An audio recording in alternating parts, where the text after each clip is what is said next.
चलो अब करते हैं पोलरीमीटर एक्सपेरिमेंट। इसके अंदर पोलरीमीटर एक्सपेरिमेंट में क्या करना पड़ता है, इसके अंदर specific rotation of the sugar solution with the help of polarimeter find, ये चीज़ है।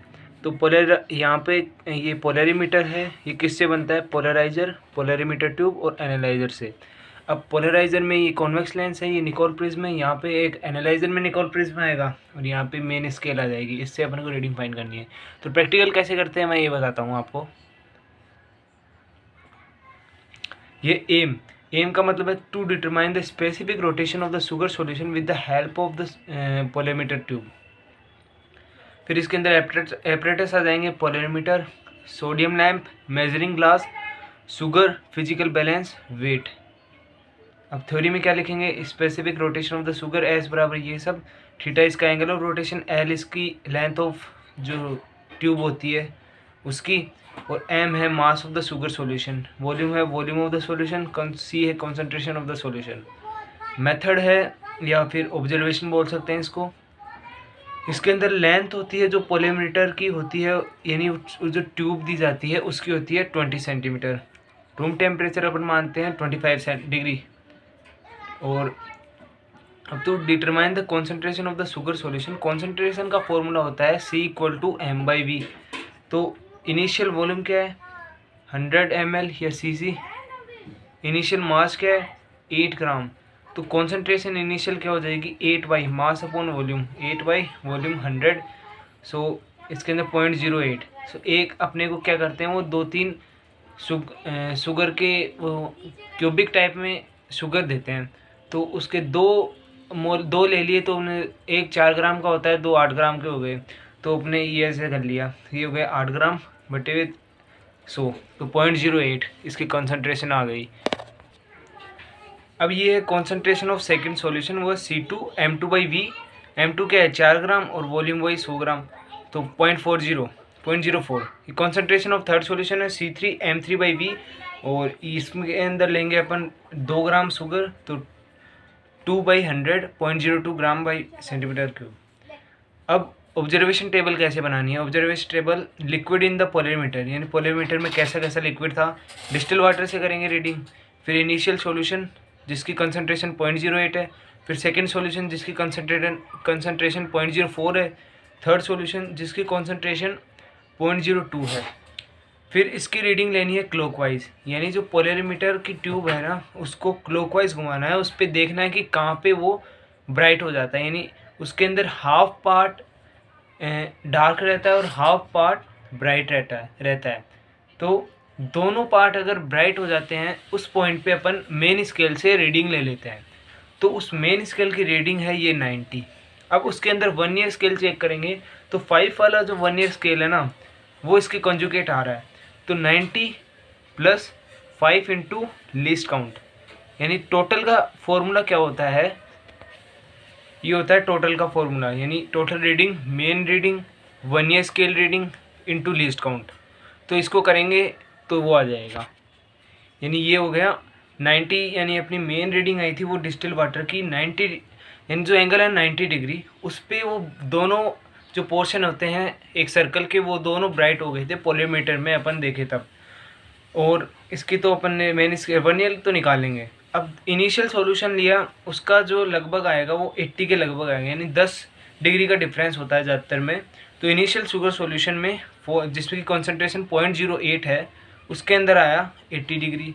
फिर जो सेकंड कंसंट्रेशन है जिसकी कंसंट्रेशन 0.04 है, उसकी जो एंगल आया मेन स्केल की रीडिंग आई वो आई 85, और थर्ड की 87 आई। अब ये 1 ईयर तो मन से भी लिख सकते हैं और उसमें भी देख के लिख सकते हैं, कोई दिक्कत नहीं है इसके अंदर। टोटल रीडिंग ये आ गई 90.5, 80.6, 85.6 और 87.8। अब जो काउंटर क्लॉकवाइज यानी उसके बिल्कुल 180 डिग्री अपोजिट में घुमा देंगे तो उसके अंदर काउंटर क्लॉकवाइज हो जाएगी वो। तो इसके 180 डिग्री घुमाएंगे तो ये लगभग 270 के आसपास आएगी। तो 269 पे आई, ये 279 पे आई, ये 274 पे आई, ये 272 पे आई, ऐसे सारी रीडिंग आ गई। अब जो ये मेन रीडिंग होती है जिसको बोलते हैं ABCD, तो ये A कैसे निकालते हैं, ये निकालते हैं ये जो टोटल रीडिंग काउंटर की है इसकी टोटल रीडिंग है, इन दोनों का मीन इस तरह लेंगे कि इसको है ना काउंटर क्लॉकवाइज को, इसको पहले 360 में से माइनस करना है, फिर इन दोनों का मीन लेंगे। पहले इसको 360 में से माइनस करेंगे तो जितना आएगा उसके साथ इसका मीन लेंगे, फिर जो आएगा उसको यहाँ लिखेंगे।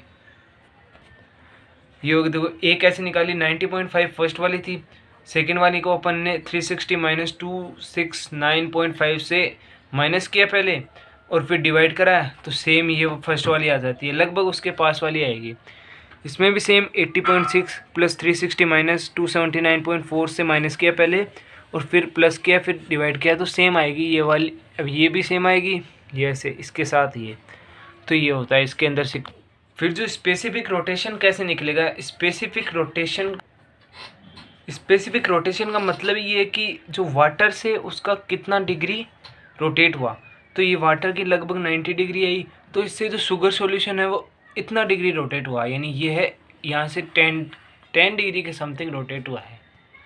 और फिर अपन क्या करेंगे, आगे की ऑब्जर्वेशन टेबल देखेंगे। ये कॉन्सेंट्रेशन लिखी है अपन ने 0.08 प्लस 0.04 0.02, इसके एंगल ऑफ रोटेशन कितने हैं, ये एंगल ऑफ रोटेशन वही हैं कि a minus b, a minus c और a माइनस डी, यानी a तो क्या है, ये 90.5 a है, इसके अंदर से 80.6 माइनस कर देंगे तो 9.9 आ जाएगी, यानी जो 0.08 कंसनट्रेटेड सॉल्यूशन था शुगर का वो वाटर से 9.9 डिग्री रोटेट हुआ, और जो 0.04 कंसनट्रेटेड सॉल्यूशन था शुगर का वो वाटर से 4.9 डिग्री रोटेट हुआ, और ये थर्ड वाला 0.02 वाटर से 2.7 डिग्री रोटेट हुआ।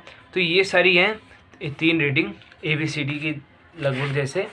तो इसके अंदर 3 रीडिंग एंगल ऑफ रोटेशन आ गई अपने उस कॉन्सेंट्रेशन के कोरस्पॉन्डिंग, और थीटा बाई सी कर लेंगे कि इसको इससे डिवाइड कर देंगे, थीटा बाई सी आ जाएगा। इन तीनों का मीन निकालेंगे, 127.65, 122.5, 135 का मीन निकाल लेंगे, 127.08 आ गई।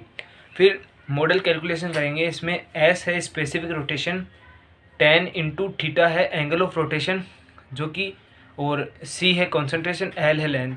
तो थीटा बाई सी तो आ गया 127.08 और 10/20 करा, ये आ गए 63.54। इसके अंदर परसेंटेज एरर भी निकाल लेंगे।